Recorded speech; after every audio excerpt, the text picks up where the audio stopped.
The Lord of Darkness, Part 2, Chapter 13, Samson. In 1095 BC, Nick received reports that Roxy, Archdemon of Wrath, was going overboard influencing a human named Samson. Samson killed 30 men to steal their clothes so he could pay back a gamble he'd lost. He gathered an obscene number of foxes and lit their tails on fire to burn down a village.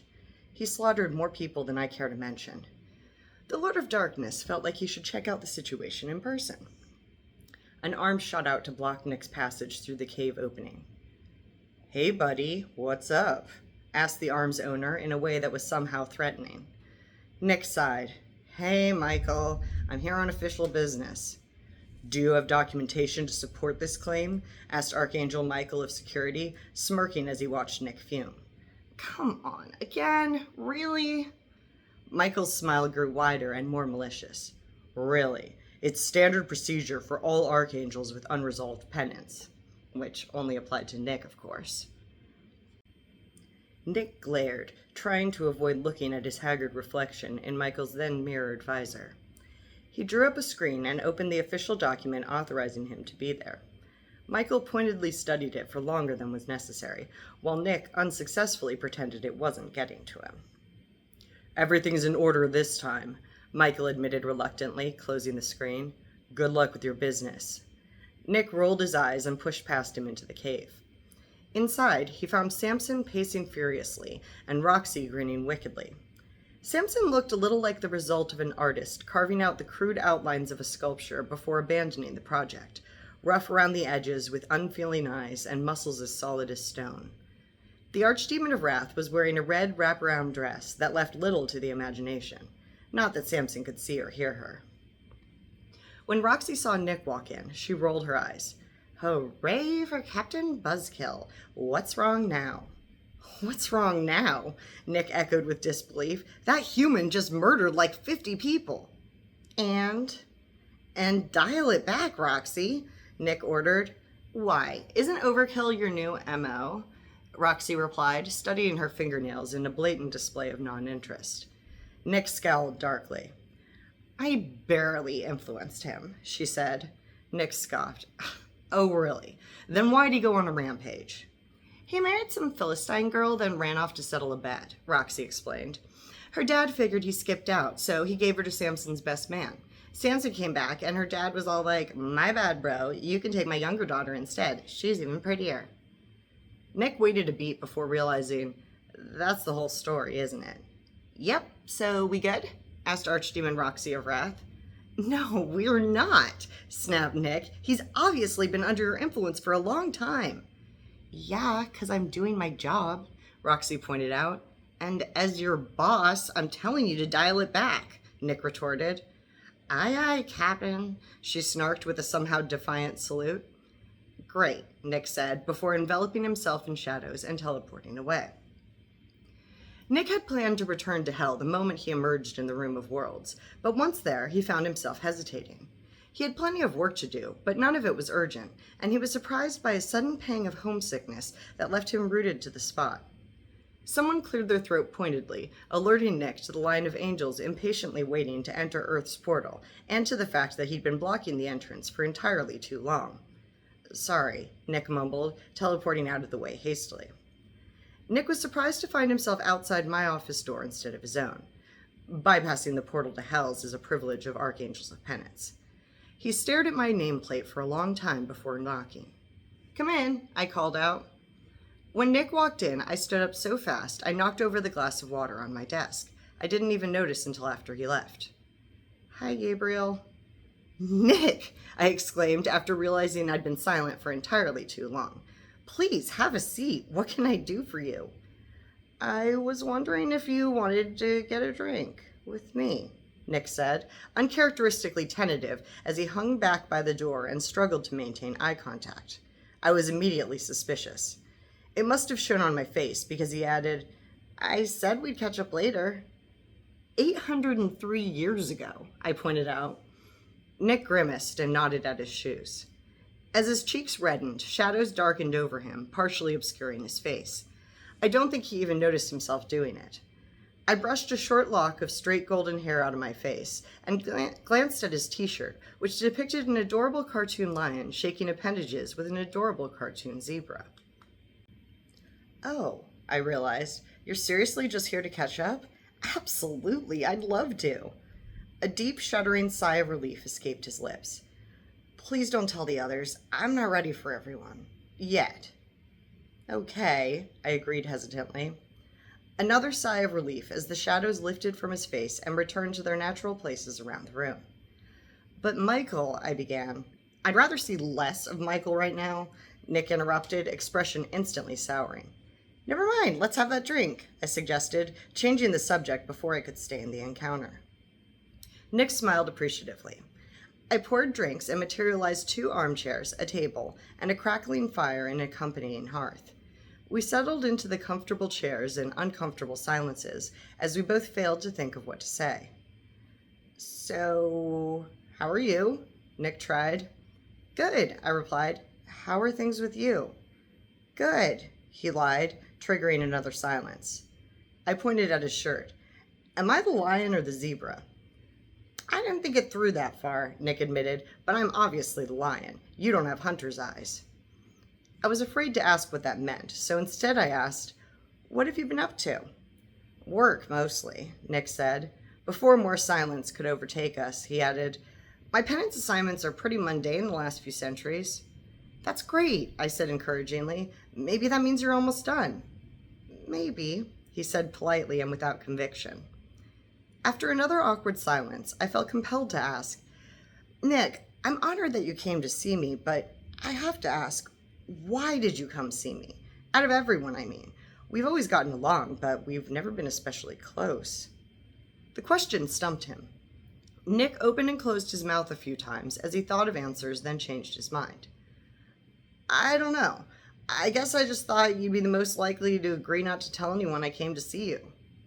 Oh, I replied, flattered by the implied trust. Emboldened, I probed, Can I ask you a personal question?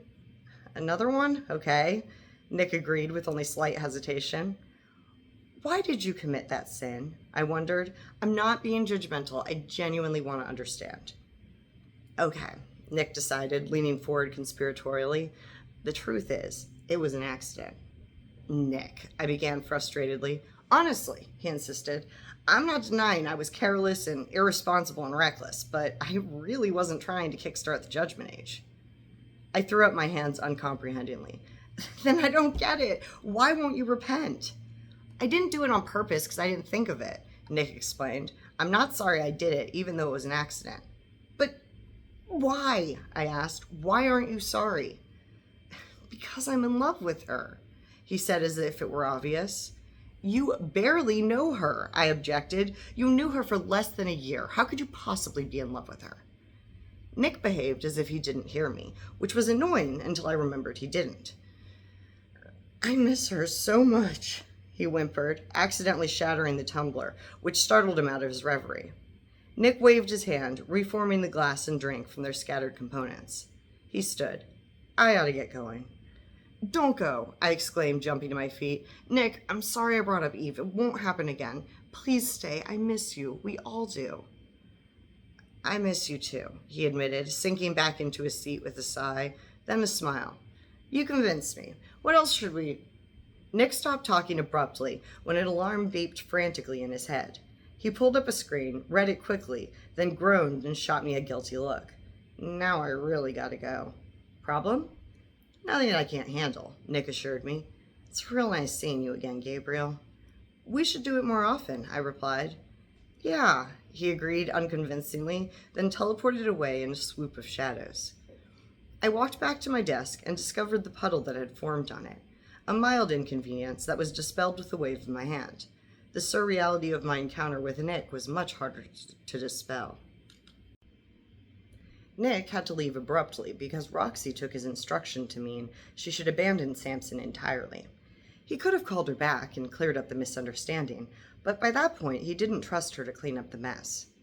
Samson no longer had a celestial guiding him, and he had become recklessly dependent on his apparent invincibility.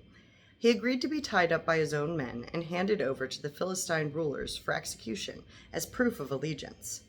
Nick arrived as the handoff took place. He didn't have time to weigh his options. He gifted Samson with a temporary burst of strength, allowing him to break through his bonds.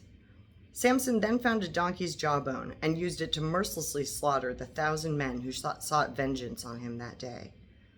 "Oh, no," Nick groaned. "No, please no. No, this can't be happening. Why is this happening?" "You know the answer to that," God scolded, while Nick recovered from the shock of being unexpectedly teleported into the blue void. The Almighty was manifested as a gently pulsating orb of semi-transparent, multicolored light. "I screwed up," Nick answered. "I should have made sure Roxy understood my orders. I'm sorry." God told him, "After granting immortality to such a young species, you must be willing to support them every step of the way." "Alone?" Nick asked despairingly. "Not forever," God replied softly. Nick took a shuddering breath and nodded. "So, what's my penance for this debacle?" "Fortunately, it overlaps nicely with your other penance," the Creator told him. "Clean up the mess." "That's it?" "You shall ensure the Philistines claim victory over Samson," they elaborated, "and you shall stay with him until that fateful encounter occurs." Nick shrugged. "Okay." God's colors changed to dark blues, purples, and a sickly green, which is to say, they looked at him with disappointment, sadness, and pity. Nick countered with a look of puzzlement that had nothing to do with God's manifestation, and everything to do with Nick not understanding the pity. The Creator sighed heavily. "Wait," Nick realized, "how am I supposed to stay with Samson, support humanity every step of the way, and run hell all at the same time?" "You must delegate," God replied. "To who?" They nodded. This is one of those times when it helps to have maintained good relations with your siblings." "Oh," said Nick, trying to ignore the sinking feeling in the pit of his stomach. God winked and added, "Given your recent and unadvised neglectfulness in such matters, I took the liberty of reacquainting you with your sister earlier today." "Oh," Nick exclaimed brightly, then thought about it and let out a much sadder, "Oh." "You did, in fact, teleport there of your own accord," they told him, "but the pang of homesickness was my doing." "Okay," Nick replied slowly, deciding that answer was acceptable. "Farewell," said the Almighty, teleporting Nick back to Earth.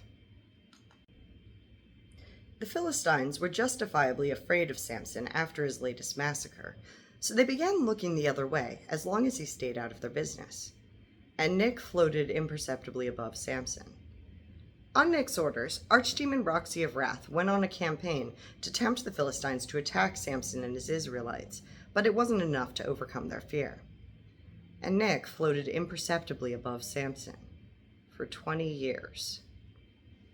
The day after being assigned to monitor Samson, Nick prayed to me. This wasn't unusual in and of itself, but I was surprised to hear from him twice in so many days.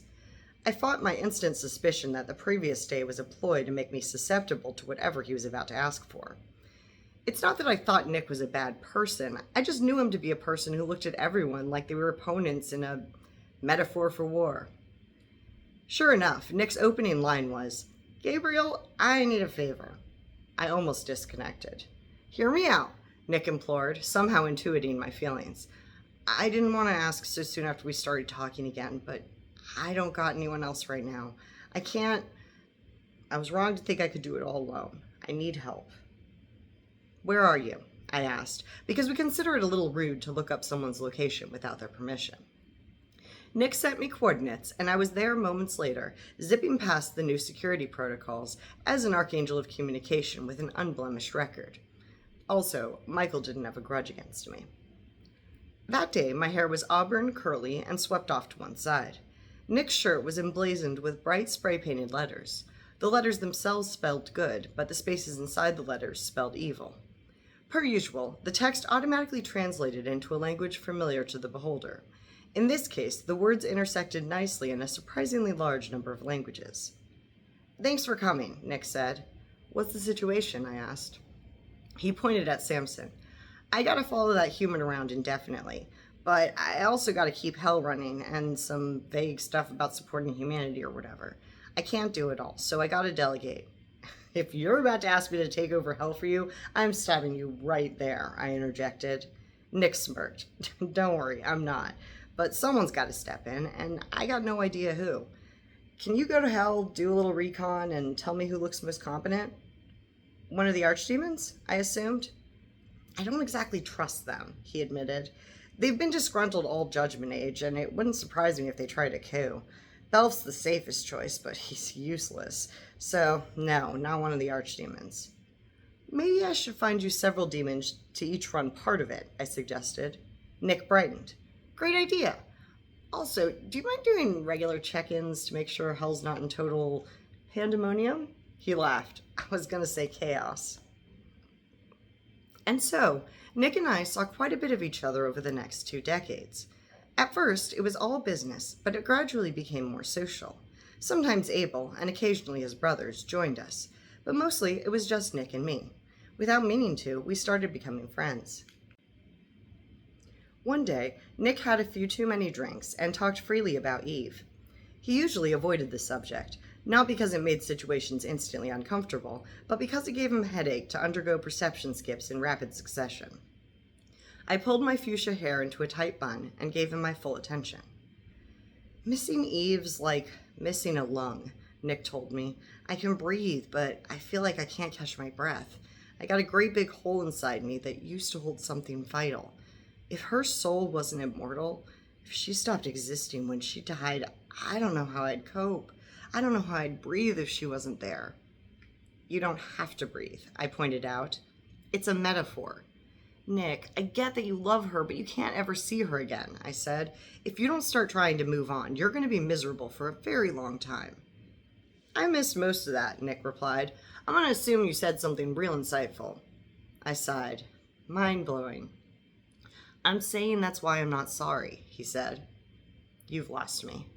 Nick explained. A few years ago, you asked why I don't repent for jump-starting a Judgment Age, and that's why. It was an accident, but if I could do it again, I'd do it on purpose. My sin made Eve immortal. I wouldn't trade that for anything. Not even more time with her, which is what I want most. But I am sorry for avoiding you guys for so long. Then why are you still avoiding everyone else? I wanted to know. You unanimously voted to take her from me forever, Nick shouted. I can barely look you in the eye. You were my family, and you took away my soulmate. Do you understand that? I'm going to be alone for the rest of eternity because of you. None of you even apologized for it. You abandoned me. You took away my happiness, my confidence, and my hope. And then you took away my family when I needed you most. Nick took a deep breath and added more quietly, but I'm trying now, with you. You should try with some of the others too, I suggested gently. Maybe in a few years, Nick said unconvincingly. Think you'll be done tailing Samson by then? I asked to lighten the mood. Nick laughed. A few years from now? I better be. We were nearing the 3-year mark. Nick had sent Archdemon Roxy of Wrath to try to nudge the Philistines towards breaking the shaky truce, but fear won out again.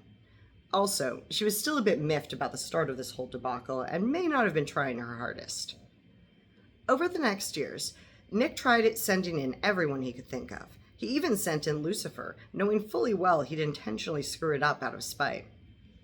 In addition to checking in on Hell and reporting to Nick, I started offering some suggestions of my own. We still couldn't get the humans to budge. Nick grew more frustrated as we rounded the end of the first decade. He'd gone through countless demon leaders and numerous reorganizations before finding the right people and structure for a moderately functional hell.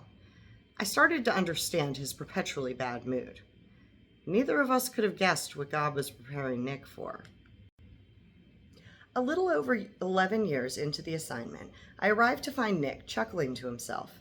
His shirt depicted a red cartoon devil, also laughing.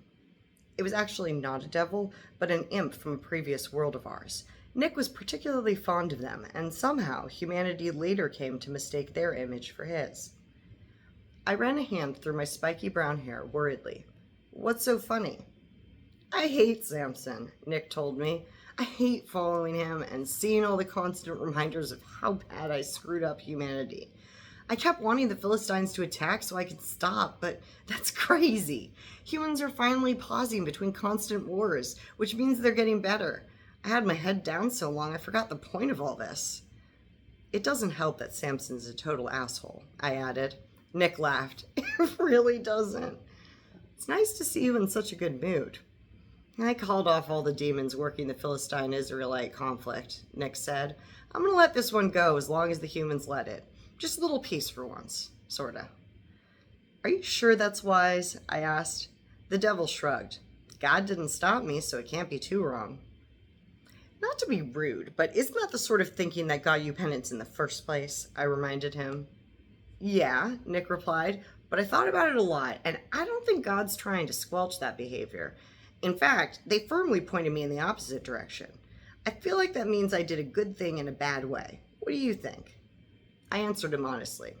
I think you're digging for excuses to feel better about the mess you made. That hurts, but fair enough, Nick said. Almost 2 decades after Nick's assignment began, Samson ventured into the Philistine city of Gaza, where he met a prostitute and availed himself of her wares. Nick couldn't pass up an opportunity like that. He ordered me to give a group of Philistine soldiers the idea that Samson had been spotted nearby. After a stern scolding, he rephrased his request in the form of a humble plea, and I graciously complied. A handful of humans could have sworn they overheard someone, me, whisper that Samson was in Gaza, but they couldn't identify who'd spoken. Word got around, and a large group of warriors gathered outside the city gates to ambush Samson when he left at dawn. Samson left a little before midnight while the ambushers slept. When he reached the 4-ton city gate, he casually wrenched it out of the ground and carried it up a nearby hill. What the hell was that? Nick exclaimed, shirt graphic changing from a party hat to an exploding head. You didn't know? I demanded. You didn't know? He retorted. You've been following him for 20 years. You never noticed he has inhuman strength? Nick put his hands up defensively. He was doing rudimentary politics most of that time. It didn't come up much. Glaring darkly, he put his hands together in prayer and shouted, Roxy, here, now. Moments later, Roxy appeared in a flash of light. What? You gave Samson supernatural strength, Nick accused quietly, voice trembling with rage. Who? Oh yeah, did I? Oh, you know what? I mighta, Roxy yammered. But you fucked over your whole family for so who's really counting? The night darkened as Nick took a furious step towards her and declared, Archdemon Azarox of Wrath, as Earth's Archangel of Penance, I hereby strip you of 88% of your power in this world. Roxy stumbled backwards as if she'd been struck. You can't incite any more wars here, Nick elaborated. At best, you'll incite sporting events and petty squabbles. You're out of control and it ends now. For how long? She whined. Until the world ends or I say otherwise, Nick replied darkly. You're dismissed. Go back to hell. Before Roxy could argue, he teleported her away in a wave of shadows. Unbelievable. Not to diminish your outburst, but don't you need an Archdemon of Wrath? I asked tentatively. The devil rounded on me. Does it look like I need an Archdemon of Wrath? I took an inadvertent step back, so to speak. We were floating in the air, so I actually glided backwards the distance of a step.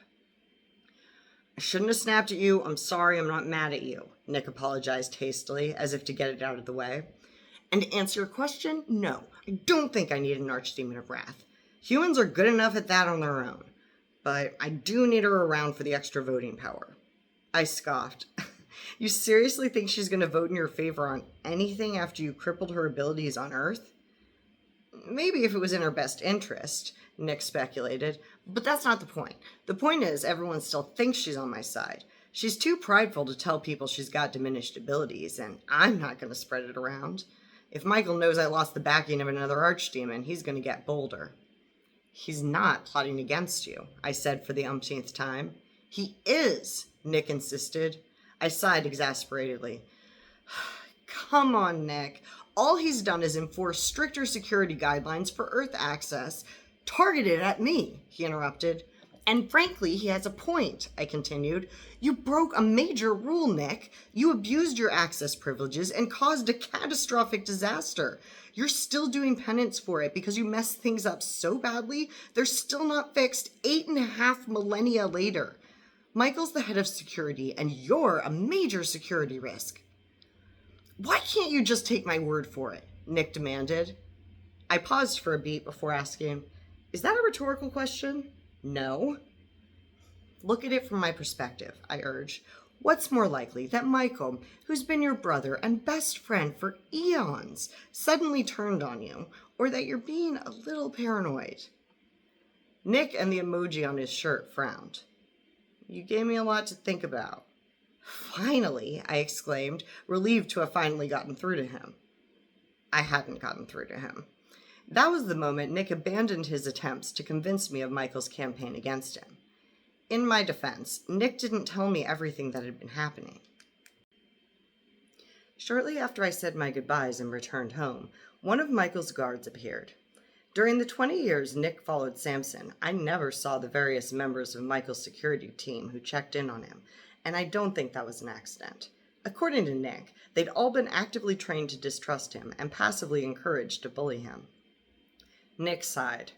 Hey, Fricks, what now? Fricks was Drift, a brightly colored, feathered, and winged person from the tropical moon Bonglem. He was bright yellow, green, and red, and he insisted on using his wings to fly, even though all Celestials can fly without them. Stow the attitude for once, Fricks replied. You, Mr. Last Check-in. How's that my fault? Nick objected. I can't leave Samson's side. You know that. If no one shows up, I can't check in. Security Officer Fricks recited, the latest policy clearly states all long-term visitation check-ins must be initiated by the visitor. Let me get this straight, growled Nick, causing shadows to wisp upwards like smoke. I got to initiate a prayer to ask you to come here to do the security check-in that you scheduled. Correct, Fricks said. Can I see the schedule? Of course not, gasped the affronted Drift. That would be a breach of protocol. You know that. Then how am I supposed to know when to summon you? Nick shouted. Don't raise your voice at me or I'll put you on report, Fricks threatened. See if I care. And then I will, he said, opening his screen and pulling up the Defiance report form. No, don't, Nick reluctantly pleaded. Sorry I yelled at you. Please don't make me go to another seminar. That's better, Fricks decided, closing the form. Expanding his screen to display a plethora of documents, he continued, in addition to your regular check-in forms, you must complete these 97 security negligence forms. Oh, come on, Nick exclaimed. Catching the look in Fricks's eyes, he clenched his teeth and said, Fine, I'd be delighted to fill out your extra forms. Wonderful, replied Fricks, stepping aside so Nick could proceed. Nick sighed heavily as he reached for the first one. Time passed, and Samson became enamored with a beautiful woman named Delilah, who was quite fond of him in return. There was a spark of love, certainly, and it might have grown into a hearty flame if not for the war. Delilah was a Philistine, and Samson was an Israelite, and, for some reason, those differences mattered. The 5 Philistine kings went to Delilah and offered her an obscene amount of money to tell them the secret of Samson's strength, and she agreed. She was already sleeping with Samson, so asking him directly was easy. Samson, she murmured, nibbling his ear, have you ever been tied up in bed? No, but I'm intrigued, he replied, although I doubt it would work on me. I'd just break through the bonds with my immense strength. Delilah pouted. Oh, but I want to. Tell me how, please. You said you love me. How could I say no to that face? Samson asked. Very well, I'll tell you. If you tie me up with 7 new bowstrings that are not dried out, I'll be powerless to your whims. So she tied him up with 7 new bowstrings, and they had some loud, raucous sex. The monkey picture on Nick's shirt covered its eyes, and Nick focused on counting the number of threads on Delilah's loom. Near the end, Samson failed to keep his arms still and broke through the bowstrings. Oh, Delilah said disappointedly. Was it not good for you? Samson asked concernedly. Oh, no, it was great, she assured him quickly. But you lied to me about the bowstrings, and now I feel like a fool. Damn, you're good, said Nick, who'd fallen into the habit of talking to the humans, who could neither see nor hear him. And you really like Samson, too. Impressive. I look forward to meeting you in hell, where you're clearly going. Next time, try tying me up with new ropes, Samson suggested. And that will make you powerless? She asked. It'll make me as weak as anyone else, he told her. Why are you lying? Nick demanded. Why are you always lying, Samson? Just tell her you don't know where your strength comes from or how to suppress it. Just tell her the truth and she'll stop spying on you and everything will be fine. Damn it, why am I even rooting for you? You're both terrible. Later that day, Delilah got some new ropes, tied Samson up, then seduced him until he broke free again. You're still lying to me, she said angrily. If you don't trust me, then you don't really love me. You're still lying to him, Nick pointed out. If not for your stupid wars, none of this would be necessary. None of it's necessary. Why isn't that obvious? How many more centuries before humans realize you're all just people? Over the next few days, the two humans went through a few more iterations of lies, while Nick shouted silent criticisms. Tell you what, Samson suggested. If I tell you, do you promise not to try it out? Nick groaned. Here we go again. Promise, Delilah said easily, but only if it's the truth. My hair has never been cut, Samson told her. And that, at least, was true.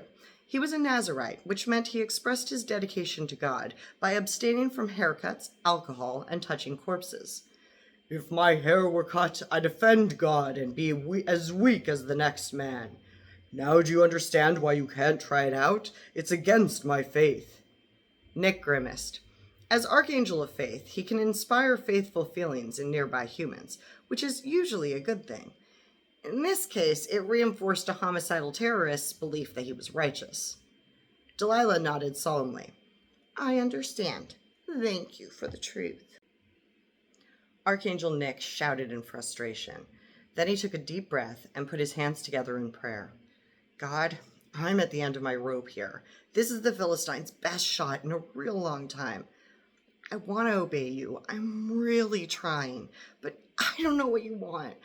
I got an idea, and I'm going for it unless you send me a sign in the next 10 seconds.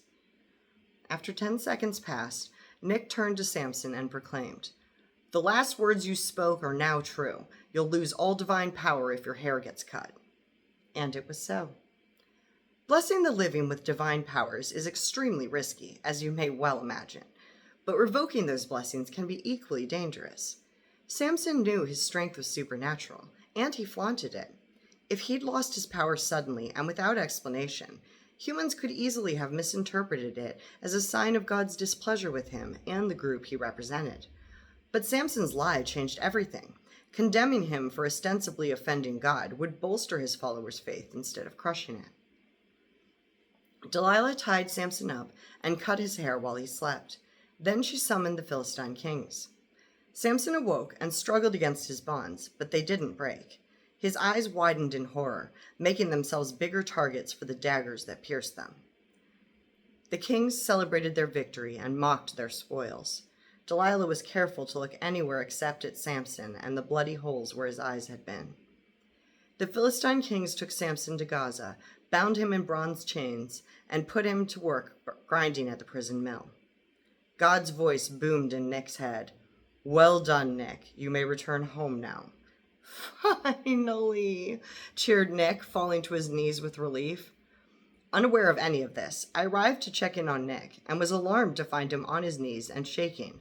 Hi, whoa, hey, are you all right? I can go home, he told me. Congratulations. I can't believe it's finally over, Nick laughed, throwing his hands in the air victoriously.